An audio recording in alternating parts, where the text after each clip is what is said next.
오늘 말씀이 조금 깁니다. 그래서 저와 여러분이 한 절씩 교독하면서 읽겠습니다. 이스라엘 자손의 온 회중이 엘림에서 떠나 엘림과 시내산 사이에 있는 신광야에 이르니 애굽에서 나온 후 둘째 달 15일이라. 이스라엘 자손 온 회중이 그 광야에서 모세와 아론을 원망하여 이스라엘 자손이 그들에게 이르되 우리가 애굽 땅에서 고기 가마 곁에 앉아 있던 때와 떡을 배불리 먹던 때에 여호와의 손에 죽었더라면 좋았을 것을 너희가 이 광야로 우리를 인도해 내어 이 온 회중이 줄여 죽게 하는도다.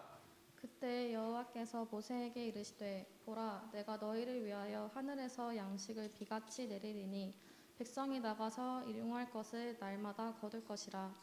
이같이 하여 그들이 내 율법을 준행하나 아니하나 내가 시험하리라. 여섯째 날에는 그들이 그 거둔 것을 준비할지니 날마다 거두던 것에 갑절이 되리라. 모세와 아론이 온 이스라엘 자손에게 이르되 저녁이 되면 너희가 여호와께서 너희를 애굽 땅에서 인도하여 내셨음을 알 것이요 아침에는 너희가 여호와의 영광을 보리니 이는 여호와께서 너희가 자기를 향하여 원망함을 들으셨음이라. 우리가 누구이기에 너희가 우리에게 대하여 원망하느냐. 모세가 또 이르되 여호와께서 저녁에는 너희에게 고기를 주어 먹이시고 아침에는 떡으로 배불리시리니 이는 여호와께서 자기를 향하여 너희가 원망하는 그 말을 들으셨음이라. 우리가 누구냐 너희의 원망은 우리를 향하여 함이 아니요 여호와를 향하여 함이로다. 모세가 또 아론에게 이르되 이스라엘 자손의 온 회중에게 말하기를 여호와께 가까이 나아오라. 여호와께서 너희의 원망함을 들으셨느니라 하라.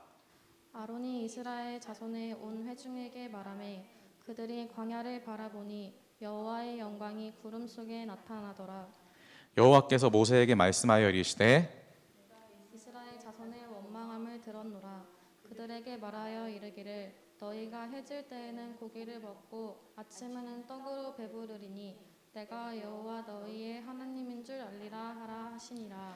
저녁에는 메추라기가 와서 진에 덮이고 아침에는 이슬이 진 주위에 있더니 그 이슬이 마른 후에 광야 지면에 작고 둥글며 서리같이 가는 것이 있는지라. 이스라엘 자손이 보고 그것이 무엇인지 알지 못하여 서로 이르되 이것이 무엇이냐 하니 모세가 그들에게 이르되 이는 여호와께서 너희에게 주어 먹게 하신 양식이라. 여호와께서 이같이 명령하시기를 너희 각 사람은 먹을 만큼만 이것을 거둘지니 곧 너희 사람 수요대로 한 사람의 한 오델씩 거두되 각 사람이 그의 장막에 있는 자들을 위하여 거둘지니라 하셨느니라.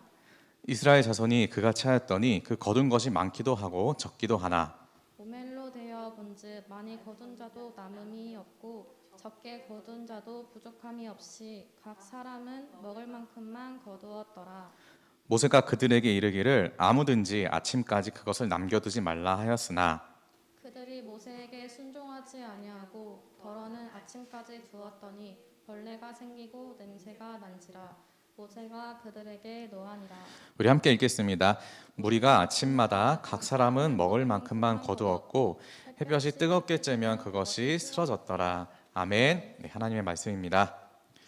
오늘은 제가 광야 인생 훈련의 서막이라는 말씀으로 제목으로 말씀을 나누겠습니다. 여러분 계신 곳에서 잘 들어주시기 바랍니다.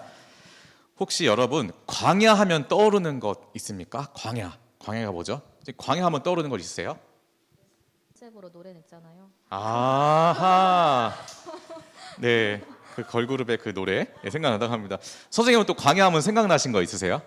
길도 없고 언제 끝날지 모르고 그런데 끝은 분명히 있을 거고 길도 없고 언제 끝날지 모르지만 끝은 분명히 있는 그런 광야. 선생님께서는 노지원 선생님께서는 혹시 광야 하면 어떤 게 떠오르세요? 막막한 곳.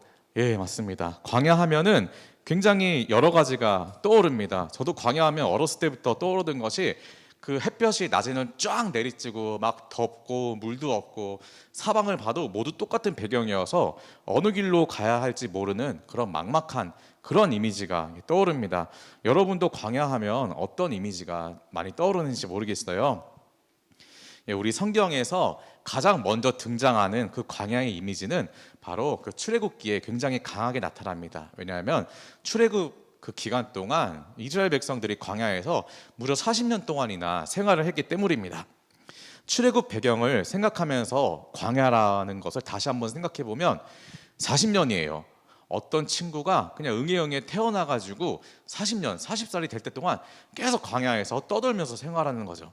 먹을 것도 제대로 없고 잠을 잘 때 사방으로부터 이렇게 적군이 쳐들어올 수도 있는 그러한 위험한 곳. 또 낮에는 햇빛 때문에 굉장히 덥지만 또 물이 별로 없기 때문에 밤에는 굉장히 춥다고 합니다. 그런 덥고 추운 광야, 그런 광야에 이스라엘 백성이 40년 동안 이렇게 방황을 했다고 합니다. 그 성경 역사 가운데 광야라는 것은 굉장히 중요한 의미를 갖고 있습니다. 이스라엘 민족뿐 아니라 현 시대를 살아가는 우리에게도 그 하나님과의 관계에 있어서 이 광야라는 시간과 공간은 굉장히 많은 의미를 갖고 있습니다. 우리 각자 광야에 대한 이미지, 많은 생각을 갖고 있는데 과연 이 광야에서 나타난 하나님이 어떤 분이신지 오늘 저와 여러분이 말씀을 나누고자 합니다. 광야, 우리 본문에서 발견할 수 있는 그 광야에서의 하나님은 이런 하나님입니다. 먼저 첫째로 하나님은 우리의 기도를 들으시는 분입니다. 우리 7절을 볼까요? 하나님은 우리의 기도를 들으시는 분. 7절을 보면 아침에는 너희가 여호와의 영광을 보리니 이는 여호와께서 너희가 자기를 향하여 원망함을 들으셨음이라. 원망함을 들으셨음이라라고 기록되어 있습니다. 백성들의 원망 소리를 하나님께서 들으셨다고 기록되어 있어요. 이 원망의 배경이 무엇일까요? 알죠? 그 사실 노예 생활을 힘들게 했지만 그래도 먹고 마시고 자는 기본적인 생활은 그 이집트에서 이스라엘 백성들이 다 하면서 살았습니다. 그렇기 때문에 살아가는 데 있어서 부족함은 없었어요. 단지 노예 생활이 힘들어서 그렇지. 그런데 그 힘든 노예 생활 때문에 자기들 구원해 달라고 그렇게 울부짖고 기도해서 이스라엘 백성들이 이집트에서 이제 탈출을 하게 된 것입니다. 여러분 아는 대로 이스라엘 백성이 이집트에서 탈출하자마자 며칠 지나지 않아서 그 홍해에 다다르게 돼요. 막다른 홍해를 모세의 기도로 인해서 물이 갈라지게 되고 하나님께서 그 바람을 불어서 물이 갈라지게 되고 그 마른 땅을 걸어가게 된 것이 이제 이집트의 탈출의 시작입니다. 이집트 탈출을 하고 어떨까요? 우리 그냥 나올 때 여러분 그 집에서 어느 동네, 너의 동네를 나와라 할 때 맨몸으로 나오나요? 아닙니다. 충분히 이렇게 준비할 시간이 그래도 있었기 때문에 최소한의 먹을 것, 입을 것, 생활할 것을 다 이렇게 들고 나왔을 거예요. 그렇지만 먹을 것은 며칠이 지나면 곧 떨어집니다. 뭐 당시에 냉장고가 있었던 것도 아니고 뭐 훌륭한 저장 시설이 있었던 것도 아니에요. 음식 기껏해야 뭐 자기 양 손에 들 수 있었던 것, 가축에 태울 수 있었던 것, 그것이 전부였을 것입니다. 그 며칠이 다 지나고 나서 백성들이 먹을 것이 떨어진 것이 바로 오늘 배경의 시작이에요. 볼게요. 1절에 보면 온 회중이 엘림에서 떠나 그 엘림과 시내산 사이에 있는 신광양에 이르니 애굽에서 나온 후 둘째 달 15일이라. 그래서 애굽에서 나온 후 다음 달 15일. 그러니까 달수로 따져도 사실 몇 주 안 되는 그런 기간이죠. 불과 홍해의 기적을 본 지 얼마 안 된 기간입니다. 근데 먹을 것이 떨어져서 이들이 이제 원망하기 시작하는 거예요. 그러나 이 원망하는 소리를 하나님께서 들으셨어요. 사실 원망도 기도의 일종입니다. 오늘 본문에 보면 백성들이 자기들을 이끌어낸 지도해내는 모세와 아론에게 불만을 토해냈다고 이렇게 적혀 있어요. 하지만 하나님께서 세우신 지도자이기 때문에 지도자에게 원망하는 것은 곧 하나님께 원망하는 소리였어요. 그렇기 때문에 하나님이 그 소리를 들은 것이죠. 분명히 미운 마음, 억울한 마음, 부족한 마음, 속상한 마음을 갖고 하나님께 원망하였지만 하나님은 들으셨습니다. 이것도 기도예요. 먼저 하나님은 우리의 기도를 들어주신 분이고, 두 번째는 하나님은 우리를 채워주시는 분입니다. 우리 원망의 내용을 살펴볼까요? 3절을 봅니다. 이스라엘 자손이 그들, 모세와 아론이에요. 그들에게 이르되 우리가 애굽 땅에서 고기 가마 곁에 있던 때와 떡을 배불리 먹던 때에 여호와의 손에 죽었더라면 좋았을 것을 너희가 이 광야로 우리를 인도해내어 온 회중이 줄여 죽게 굶어 죽게 하는도다 했습니다. 그러니까 이들의 지금 가장 부족한 건 뭡니까? 배고픈 거예요. 배고픈 거를 생각하면서 불과 몇 주 전 과거를 생각하니까 비록 우리가 노예 생활을 했지만 이집트에서는 고기도 먹고 떡도 배불리 먹었다. 차라리 그때 우리가 뭐 생을 어떻게든 마감했다면 우리는 적어도 굶어 죽진 않았을 텐데 이 광야에 나와서 굶어 죽게 됐다. 그렇게 원망을 하였던 거죠. 그러니까 어떠한 하나님이 기도 응답을 주셨나요? 바로 메추라기와 만나를 뿌려주십니다. 원망의 내용 다시 볼게요. 무엇으로 원망했어요? 우리가 고기와 떡이 생각난다. 쉬운 성경에는 이제 빵으로 번역되어 있죠. 고기와 빵이 생각난다고 그렇게 원망을 하였는데 하나님께서 밤에는 고기, 메추라기 고기로 이렇게 채워주시고 낮에는 또 아침에는 만나, 이 떡과 빵을 대용할 수 있는 만나로 채우셨습니다.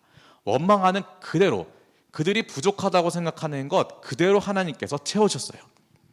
비록 원망은 하였지만 사랑하는 자녀를 위해서 하나님이 그렇게 채워주셨습니다. 첫 번째, 하나님은 우리의 기도를 들어주시는 분. 두 번째, 하나님은 우리의 부족함을 채우시는 분. 세 번째로 우리가 알 수 있는 것은 그러나 하나님은 질서의 하나님입니다. 우리가 어린아이와 같은 신앙 상태가 아니라 우리가 성숙하기를 바라시는 분이에요. 우리를 훈련시켜 주시는 분입니다. 16절을 볼게요. 16절을 보면 여호와께서 이같이 명령하시기를 너희 각 사람은 먹을 만큼만 이것을 거둘지니 곧 너희 사람의 수요대로 한 사람의 한 오멜씩 거두되 각 사람이 그의 장막에 있는 자들을 위하여 거둘지니라 하셨느니라. 하나님의 한 가지 규칙을 주셨습니다. 네, 어떤 규칙이죠? 너희 각 사람은 먹을 만큼만 이것을 거둬라. 사실 하나님이 굉장히 많이 뿌려줬어요. 하늘에서 그 수많은 메추라기 떼를 이렇게 내려와가지고 그냥 손에 잡히는 대로 고기를 먹게 하셨고요. 또 아침에 일어나서는 땅에서 이렇게 긁어 모으는 대로 만나를 먹게 하셨습니다. 그러나 그 많은 것들을 얼마만큼 모아야 되냐? 하나님께서 기준을 정해주셨어요. 바로 먹을 만큼만 거둬라. 그리고 너희 사람 수요대로 각 사람에게 한 오멜씩, 이 부피의 단위입니다. 한 오멜씩 거둬라. 그리고 각 사람이 그의 장막에 있는 자들을 위하여 거둬라. 그러니까 뭐 움직이지 못하는 사람, 뭐 나이가 많거나 또 너무 어리거나 또 이제 병든 사람도 있을 거니까 그 사람대로, 그러니까 한 사람에게 한 오멜씩 돌아가도록 그렇게 거둬라. 규칙을 정해 주셨습니다. 만약에 이런 규칙이 없었다면 우리 상상해 볼게요. 어떻게 될까요? 먹을 것이 지금 생각나는 먹을 거 뭐예요, 선생님 혹시? 생각나는 먹을 것. 가장 좋아하는 거. 아, 감사합니다. 아이스 아메리카노가 이 고등부실에 쫙 깔려 있더라고. 한번 상상해 보세요. 하나님이 먹을 수 있는 만큼 먹어라. 내가 너에게 목마른 김도환에게 아이스 아메리카노, 커피 좋아하거든요. 깔아주겠다. 저라면 어느 정도 맞을 것 같아요? 아유, 저는 혈관에 꽂죠. 예, 그냥 아이스 아메리카노. 그렇게 제한이 없으면 사실 인간의 욕심입니다. 그리고 이것이 지나가다 보면 여기 아이스 아메리카노 많은데 이거 누가 와서 먹으면 어떡하나. 그리고 집에 갈 때도 이만큼 가져가고 또 먹을 만큼 누가 오기 전에 계속 먹고 그랬을 거예요. 이것이 사람의 욕심입니다. 그것뿐이겠습니까? 길바닥에 돈이 뿌려져 있다고 생각해봐요.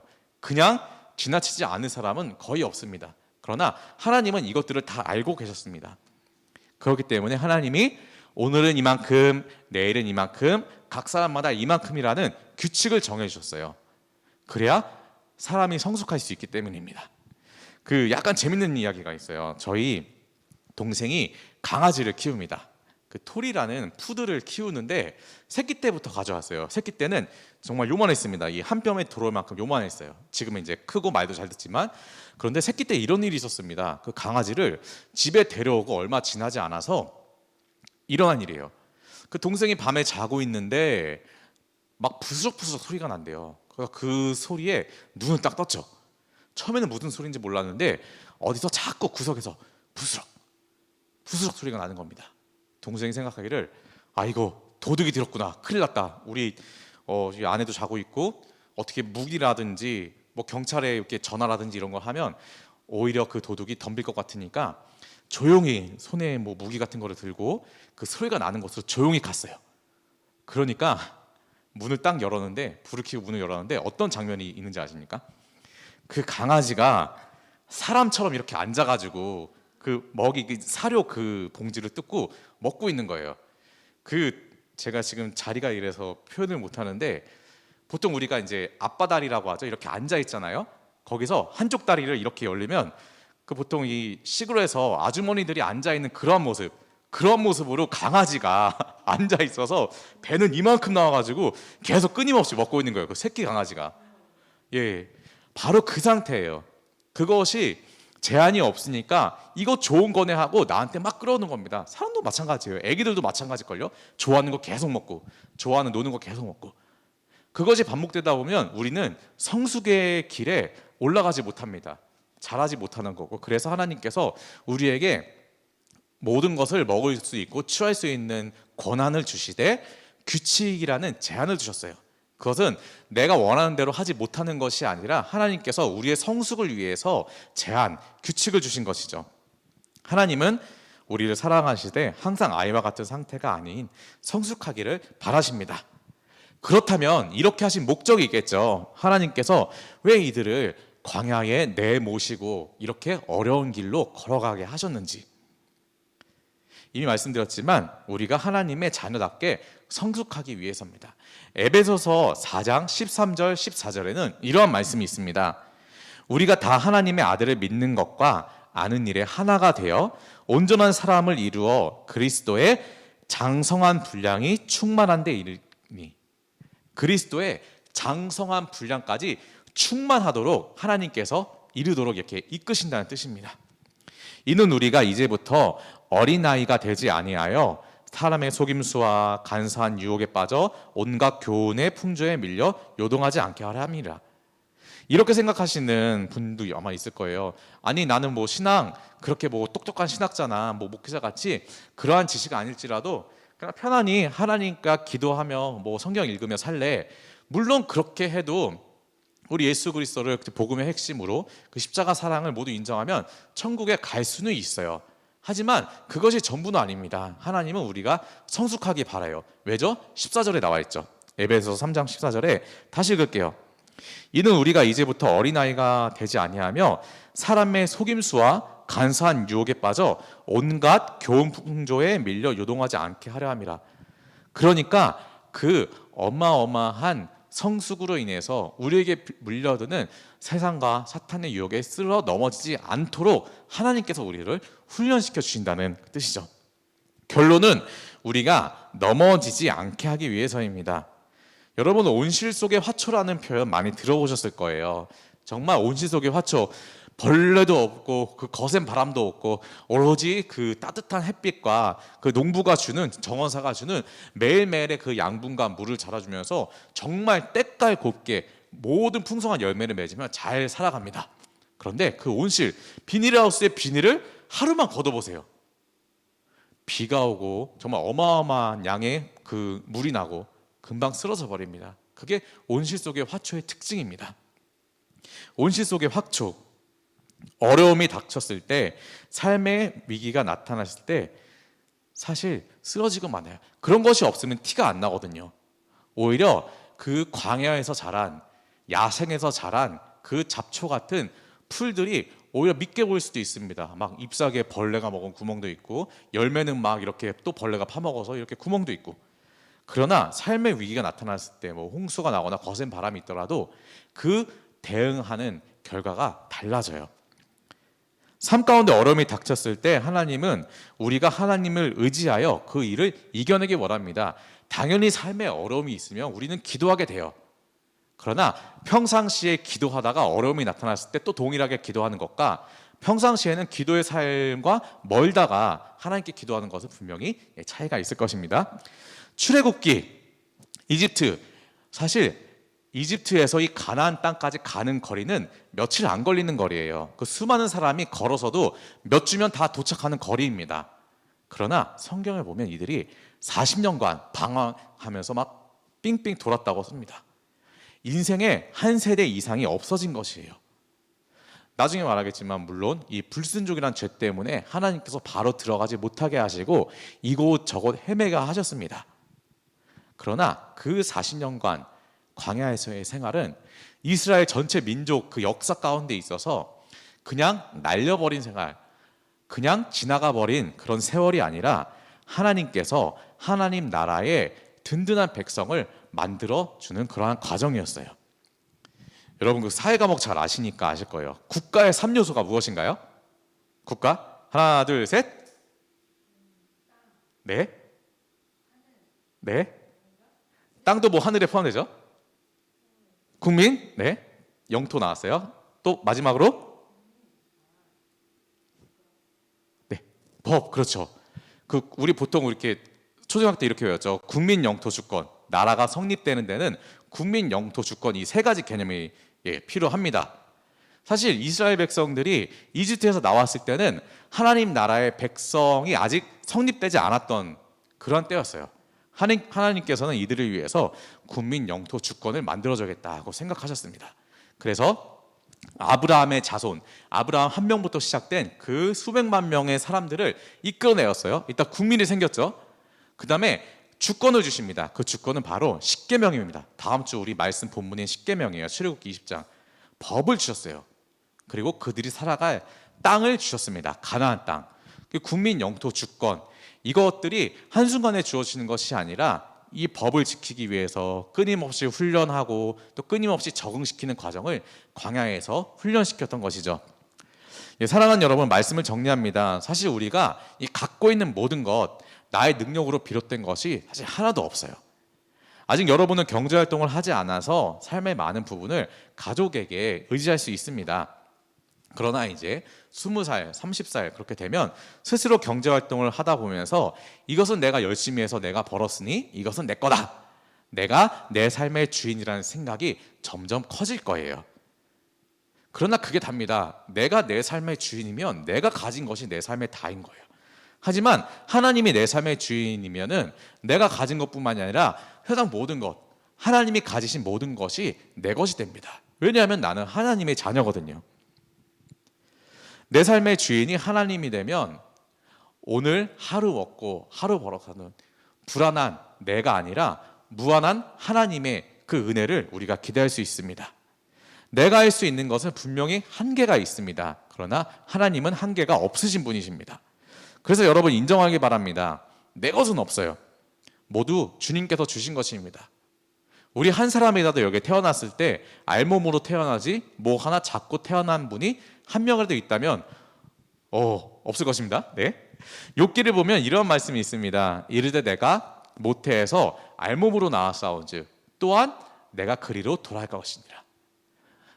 오직 주께서 내가 가진 모든 것을 주님께서 주신 것이다라고 욥이 고백했어요. 언제 고백했냐면 욥의 자녀들과 하인들과 모든 재산들이 하루아침에 몽땅 죽고 날아간 그러한 사건이 있었습니다. 욥기 1, 2장의 내용이죠. 욥이 있다가 욥이 이제 딸 3명과 아들 7명이 있었는데 모두 죽었어요. 가축, 재산 다 도둑맞고. 얼마나 절망적입니까? 물론 인간적으로 사실 따질 요소는 많지만 요것만 말씀드릴게요. 욥의 고백. 울면서 죄를 머리에 뒤집어 쓰고 옷을 찢으면서 속상하지만 입술로는 하나님께 그래 나 알몸으로 태어났지, 그래 또 알몸으로 그렇게 돌아갈 거야, 이렇게 모든 하나님의 주권을 인정하였습니다. 첫 번째, 나에게 주어지는 모든 것이 하나님의 은혜라는 것을 우리가 알면 좋겠습니다. 둘째로 우리도 성장하여야 한다는 것을 또 알면 좋겠습니다. 하나님의 규칙 안에서. 그 규칙은 바로 하나님의 말씀입니다.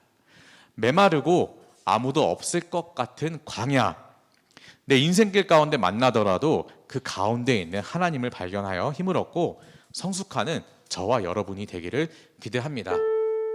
우리 함께 하나님의 은혜라는 곡을 부르기 바랄게요. 나를 지으신 이가 하나님이시고 나를 부르신 이가 하나님이십니다.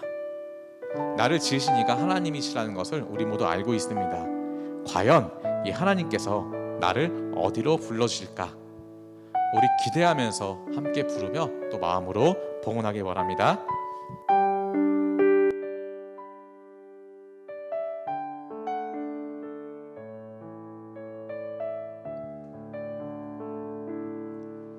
나를 지으신 이가 하나님, 나를 부르신 이가 하나님, 나를 보내신 이도 하나님, 나의 나 된 것은 다 하나님 은혜라. 달려갈 길 다가도록 나의 마지막 호흡 다하도록 나로 그 십자가 품게 하시니 나의 나 된 것은 다 하나님 은혜라 한량없는 은혜 갚을 길 없는 은혜 내 삶을 애워싸는 하나님의 은혜 나 주저함 없이 그 땅을 밟음도 나를 붙드시는 하나님의 은혜. 우리 함께 기도하기 원합니다. 오늘 본문의 내용과 말씀을 생각하면서 기도하기 원하는데요. 화면 보시면 우리 네 가지 기도 제목이 나와 있습니다. 한꺼번에 기도할게요. 우리 말씀대로 첫 번째, 주님 나의 부르짖음을 들어주시옵소서. 나의 원망이든 나의 감사든 내 입과 마음과 생각에서 나오는 모든 나의 기도를 들어주시옵소서. 그래서 나의 약한 것이 있다면 주님의 강함으로, 나의 부족한 것이 있다면 주님의 풍성함으로 채워주시옵소서. 그래서 어린아이와 같은 우리 신앙에 머무르는 것이 아니라 더욱더 성장하게 하소서. 인생의 광야를 피하지 않고 하나님과 동행하며 승리하게 하소서. 우리 함께 기도하겠습니다. 사랑의 주님 감사드립니다. 오늘 말씀을 기억합니다. 긴 말씀이었지만 이곳에서 살펴볼 수 있는 정말 하나님, 발견할 수 있는 하나님이 분명히 계셨습니다. 그렇습니다. 주님, 그 광야라는 것은 아무것도 없는 것이 아니라 주님 눈에는 보이지 않지만 분명히 우리를 인도하시는 하나님이 계셨습니다. 낮에는 구름 기둥으로, 밤에는 불 기둥으로 인도하시는 하나님, 그 하나님, 언제나 우리를 보고 들으시는 하나님, 이스라엘 백성들의 원망 소리를 기도로 들으시고 채워주셨던 것처럼 아버지, 우리의 기도를 들어주시옵소서. 주님은 충만하신 분입니다. 주님은 강하신 분입니다. 아버지, 우리가 이렇게 고백하면서 충만하신 주님께 우리의 부족을 맡겨드리며 강하신 주님께 우리의 약함을 맡겨드릴 수 있도록 아버지 함께하여 주시옵소서. 그리고 우리가 그 사랑 안에서 성장하게 하여 주시옵소서. 주님, 어린아이와 같이 무조건 달라 아버지 하나님 해요 그렇게 부탁하는 것이 아니라 언젠가는 더욱더 성장하면서 우리와 몸과 마음이 자라듯이 우리의 영도 더욱더 자라서 주님과 동행하며 주님께서 주신 사역을 이 땅의 안에서의 그 비전과 미션을 감당할 수 있는 우리가 될 수 있도록 성장시켜 주시옵소서. 우리 인생의 광야에 있습니다. 10대라는 그 인생의 광야에 있지만 아버지 하나님, 인도해 주시는 주님 만나게 하여 주옵소서. 이 예배를 통해서, 삶의 모든 순간을 통해서 아버지, 모든 창구를 통해서 메시지를 주시는 그러한 하나님을 우리가 만날 수 있도록 주님 우리 앞에 나타나 주시옵소서. 들어주시옵시고 우리가 함께 하여 주시옵소서. 사랑의 하나님, 사실 지금 우리의 삶이 광야입니다. 아버지 하나님, 이것보다 더 어렵고 메마르고 외롭고 막막할 수 있겠습니까? 먹을 것도 마실 것도, 불러도 대답도 없고 덥고 춥고, 그러나 그 가운데 우리를 지켜보시는 주님이 계시니 주님께 더욱 기도하게 하여 주옵소서. 또한 이 연단의 기간 우리 어려움을 발판으로 성장하여 주시옵소서. 우리 삶의 가지가 꺾여졌으니까 주님께서는 다시 붙여주십니다. 오히려 그 접붙임 그 부분이 더욱 강하게 됨을 믿습니다. 우리의 삶이 억울하거나 부족한 삶입니까? 그렇습니다. 그게 나입니다. 그러나 오히려 그 부족함을 채워주시는 주님을 통해 하나님 살아계시고 나의 삶에 관여해 주시는구나 깨닫고 은혜 받고 감사할 수 있는 우리의 인생길 될 수 있도록 하여 주옵소서. 이 연단의 기간 성장하게 하여 주시옵고 우리의 건강 잃지 않도록 우리 스스로 부지런하게 하여 주옵소서. 모든 관계 속에서 예수님 만날 수 있도록 도와줘서 예수님의 이름으로 기도드리며 이제 다 같이 주님께서 가르치신 기도로 오늘 예배를 마치겠습니다. 하늘에 계신 우리 아버지, 아버지의 이름을 거룩하게 하시며 아버지의 나라가 오게 하시며 아버지의 뜻이 하늘에서와 같이 땅에서도 이루어지게 하소서. 오늘 우리에게 일용할 양식을 주시고 우리가 우리에게 잘못한 사람을 용서해 준 것 같이 우리의 죄를 용서하여 주시고 우리를 시험에 빠지지 않게 하시고 악에서 구하소서. 나라와 권능과 영광이 영원히 아버지의 것입니다. 아멘.